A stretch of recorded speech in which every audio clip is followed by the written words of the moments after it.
বন্ধুরা, সকাল সকাল চলে এসেছি ঠাকুর ঘরে। এখানে আমি আমাদের ঠাকুর ঘরটাকে দেখুন, আমি ঠাকুর পুজো দিয়েছি। ঠাকুর পুজো দিয়ে ঠাকুরকে সাজিয়ে গুছিয়ে নিয়েছি। আজকে সোমবার, তাই আমি বাবার মাথায় জল ঢালার জন্য এখানে কাটা, নীলকণ্ঠ, চন্দ্রমল্লিকা আর বেলপাতা দিয়ে বাবার মাথায় ঢালবো বলে গুছিয়ে নিচ্ছি, আর গাঁদা ফুল।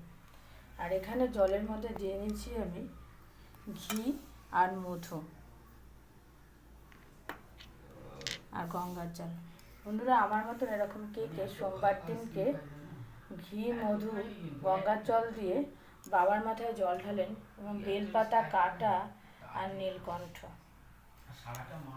যারা যারা ঢালেন একটু কমেন্ট করে জানাবেন।